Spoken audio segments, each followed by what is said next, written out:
Hey YouTube, Untamed here. So today I'm going to provide you with 5 things that you may not know about the brand new 2022 and up Toyota Tundra TRD Pro.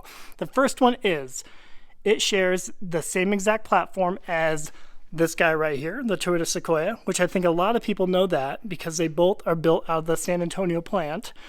But it also shares the same platform as the Toyota Land Cruiser and the Lexus LX600. I think that comes more as a shock to people because the Land Cruiser and the LX are still made in Japan. So it's kind of shocking to see that they are still built on the same exact body on frame platform. Granted, one is still produced in Japan, one's built here in America, and you could argue that the Japanese version of it is going to be a little bit more robust and better quality, which I think I would lean that direction too for sure. But it is the TNGA-F. So the TNGA-F is the body on frame platform that this is built on. So that's number one.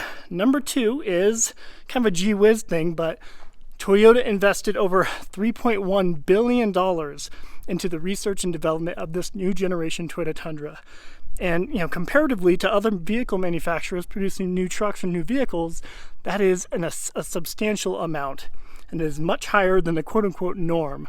So Toyota really put all their eggs in the basket to produce this new Toyota Tundra platform. It really is engineering marvel. Is it a design marvel? That's certainly debatable because you got other vehicles that are a little bit more flamboyant, a little more flashy, like the Ford Raptor. Wider fender flares, a little more in your face, a little more gaudy when it comes to design cues. But when it comes to the actual engineering of this vehicle with the 3.5 liter twin turbo V6 hybrid, the iForce Max, it really is a complex power plant. And I think that often gets overlooked because people are quick to compare this to like the Ford Raptor, but that's just a high output twin turbo V6. That's it. This is a very high performing twin turbo V6 combined with a hybrid battery system to make it really perform exceptionally well. So this is an engineering marvel by comparison to like the Ford Raptor, for instance. And that $3.1 billion is an indicator of just that. So that's number two.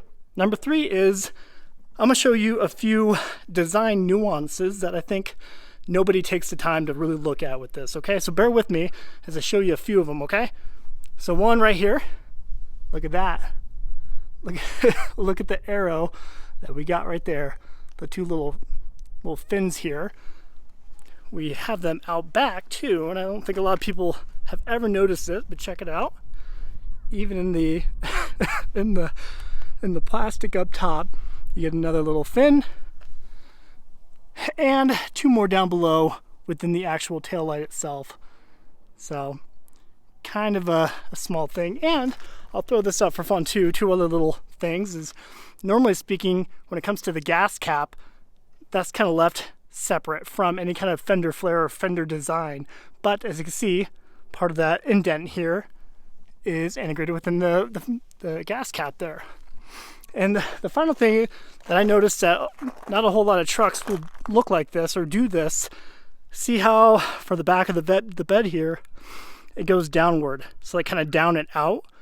I think that's kind of a unique thing to the Tundra, whereas I've never seen any other truck have that kind of a down and out for the bed. So again, very small design. Actually, you know what? I'll throw one more to you too. Some of you may have seen this before. Just really small. You can kind of see there. So it says Toyota Trucks, the little mountain range right there. So another very small nuance to the Tundra here. But I think it's those small touches that really make it unique. So there you go. Design nuances is my number 3 there. Number 4. A lot of people may not know this, but you cannot reverse when the door is open. Which I know a lot of you are like, why would you want to reverse when the door is open? But the other day, I forgot where I was or what I was doing. When I hopped in, or when I put it in reverses, had the door slightly cracked open. We'll fire it up for fun. I'll show you. But let's kind of leave the door open there, and we'll put it in reverse. So I'm not on the... Don't mind my bare white legs, but I'm not on anything right now, and we're in reverse. and get a little indicator, shift to park before exiting the vehicle. So it will not let me put my foot on the accelerator to try to back up at all in reverse right here. So that's because the door is open, of course. So a very small thing there, but I found that out by accident. And the final thing I'll throw to you is you have to actually engage air conditioning every time you start the vehicle. So this can definitely be an annoyance if you live in a very hot state, hot and humid state, where you want to start your vehicle and let it cool down before you actually get into it, right? But every time you get in, you have to actually turn AC on in order for it to go. To show you, I'll turn it off. We'll fire it back up here in a second, and we'll have to hit it again to engage it, which is kind of a bummer. Fire it back up, and it's back off. Now we're on. So very small things there, but I figured that might be interesting to show you guys. So let me know what your thoughts are. Appreciate you watching as always. Until next time.